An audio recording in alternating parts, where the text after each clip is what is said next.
Arsenal just keep on winning after destroying Wolves in a first half masterclass. In the end it was towards survival. So from a Martin Odegaard masterclass to Arteta's surprise attacking solution and the important news regarding January.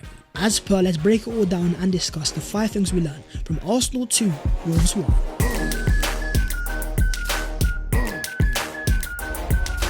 Yo, what is going on guys? My name is Battles14, welcome back to your boys channel. I know you guys are doing sensational. Arsenal remain top of the league, 4 points clear. As per, don't forget to smash a like on the video if you enjoy, subscribe to the channel if you are new. But starting off with Mikel Saka's Evolution.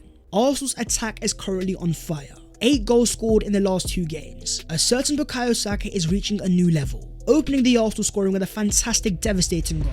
That was Arsenal's 100th goal in 2023, making Arsenal the 5th side in all of Europe's top 5 leagues to reach that total. This performance was special.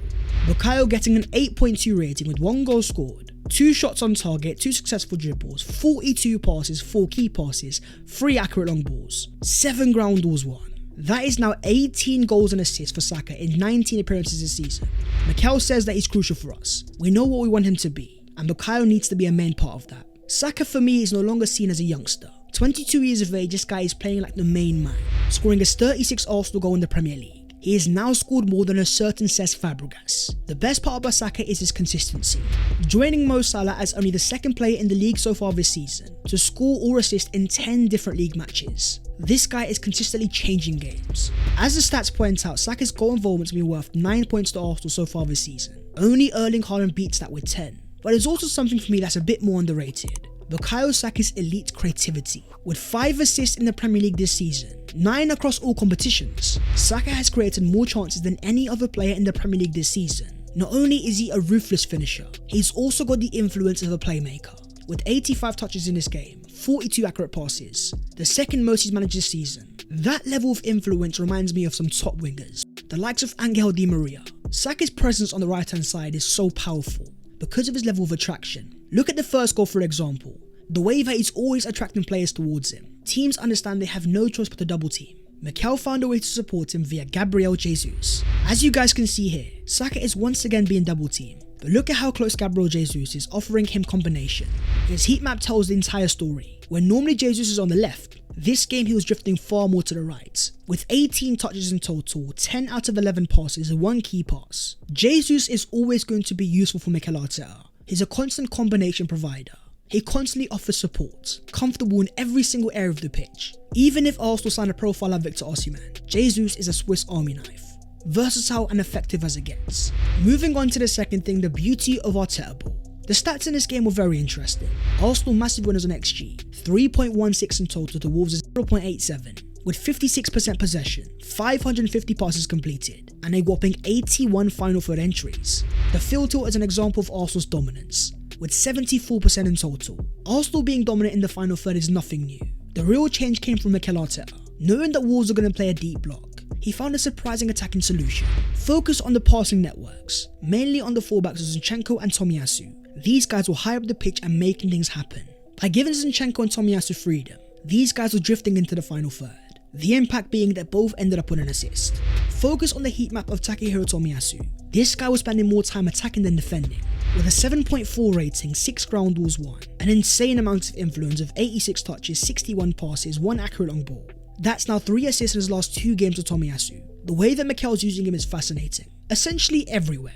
Look at this example here. Arsenal in the attack, Tomiyasu is playing as a centre forward. Another example showing him playing this time as a number 10, finding a lovely pocket in half spaces. Tomiyasu's movement is elite, and the best part is, he's able to make things happen. With 4 goal contributions this season. But what's happening in terms of his fitness? Having been taken off in the 77th minute for Ben White. After the game, Mikel Arteta says Tomiyasu is suffering with fatigue, and he didn't want to take any risks, so he took him off. Mikel is finding different ways to improve the Arsenal attack. Another example is Declan Rice. With a 7.3 performance in this game, 99 touches, 76 accurate passes, 4 accurate long balls. The heat map shows a player that's playing everywhere. Look at the defensive numbers, 3 clearances, 5 interceptions and 2 tackles. The way that Arteta is using Rice is really fascinating. Look at this example here, the amount of players that Arsenal have in the final third, including a certain Declan Rice. This is the other example. Right towards the end of the second half, Arsenal on the counter. Look at Rice bursting into the middle, playing as almost a centre forward. Mikel Arteta is releasing the handbrake, allowing Rice, Tomiyasu and Zinchenko to enter the final third. Often these guys are unmarked. Arsenal are finally taking advantage. Moving on to the third thing, the return of Martin Odegaard. This game was a reminder of quality. Martin Odegaard back at his scintillating best with a 9.2 rating, a 0.78 expected assist, 98 touches, 78 passes, 6 key passes, 2 accurate long balls, 3 big chances created, alongside 1 spectacular goal. A lovely Arsenal move on the left hand side showcasing fluidity. Look at the reaction of Gabriel Jesus, this guy couldn't believe it. That goal was Arsenal's heritage. Exciting and unstoppable football. There's something very important about the finish. This is what we call the O-zone. Time and time again, Martin Odegaard in this area is able to find the back of the net. From his first goal for Arsenal against Spurs, the goal against Chelsea last season, this year against Man United, Martin Odegaard's character for me is special. Not only has he got the flair to make things happen, he's got the character to practice and make sure he gets it right. As his famous saying for Bruce Lee says, "I fear not a man who has practiced 10,000 kicks once, but I fear the man who has practiced that one kick 10,000 times." This, my friends, is no coincidence. Odegaard has always been a hard worker. Even as a youngster at Vitesse Arnhem, a former teammate says, he'd be in the gym doing crazy stuff, attaching weights to his wrist while he was running. We were always laughing, asking what he was doing. There was a clear change in how Mikel Arteta was using him. Odegaard was playing everywhere, allowed to drift across the pitch. The reason he excels there comes to feel of the ball. When Odegaard's able to get the ball and make things happen, his influence is crazy. In this game, Odegaard had the most passes, the most progressive passes, most deep completions, highest XG chain and the most expected threats. After the game he says, "We know each other so well on the pitch, we have to adapt to each other." Let's focus on the performance of Leandro Trossard. Starting as a left number 8, Trossard had 68 touches, 35 accurate passes and 3 out of 3 long balls, missing 2 big chances in total. Focus on the passing networks and you see something surprising. Look at how deep Trossard was, below the likes of Zinchenko and Rice at times. The idea behind that is combination. Trossard is comfortable in all areas of the pitch. The best part is that Arsenal have different answers. By not starting Kai Havertz despite him scoring 2 goals in 2 games, Mikel Arteta is finally mastering how to rotate, where last year we were reliant on one single 11. Look at the way Mikel's used the likes of Trossard and Tomiyasu. Arsenal are using their entire squad. Moving on to the fourth thing, Zinchenko's problem. There was a theme developing in this game. Arsenal 2-0 up in the first half and cruising, and the second half we lost intensity. That's where we need to focus on Alexander Zinchenko.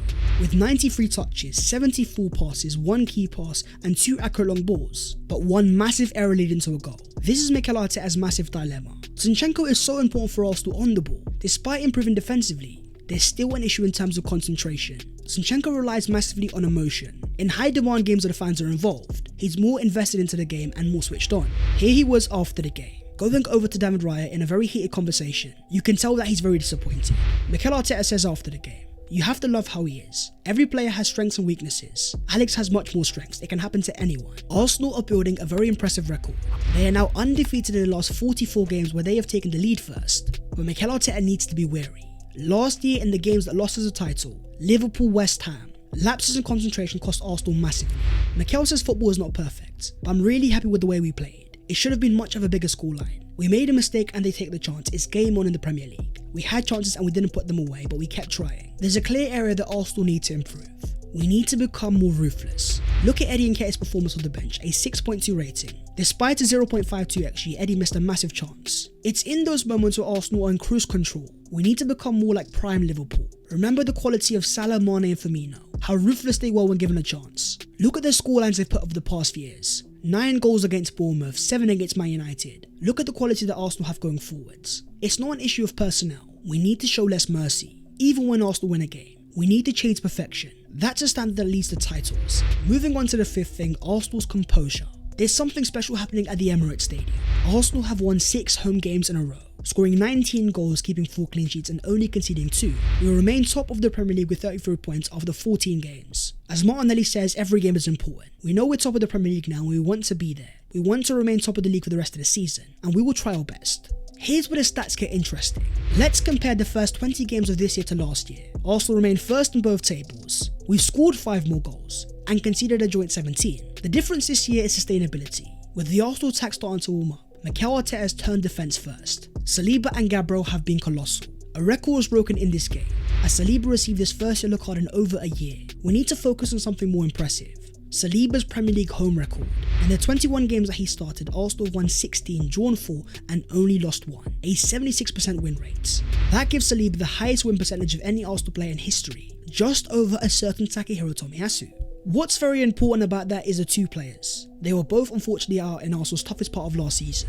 As Wolves manager Gary O'Neill says, Arsenal are excellent. Their position in the Champions League group and their position in the Premier League tells you exactly what they are. They've made some improvements and would have gone on to win the league last year without the injury in the backline they suffered late on. This is where we might see a surprise. With all of Arsenal fans focused on a new midfielder or a new attacker, Mikel Arteta remains focused on the defence. With Timber unavailable and Tomiyasu a doubt, do not be surprised if Arsenal are on the market for a new defender.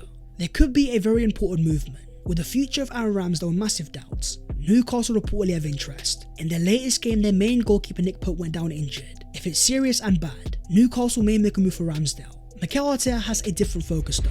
As he says, we have to continue, with a big one again on Tuesday, as Arsenal take on Luton Town away from home. The key part is going to be rotation. This may be a game for a certain Jakub Kiwior.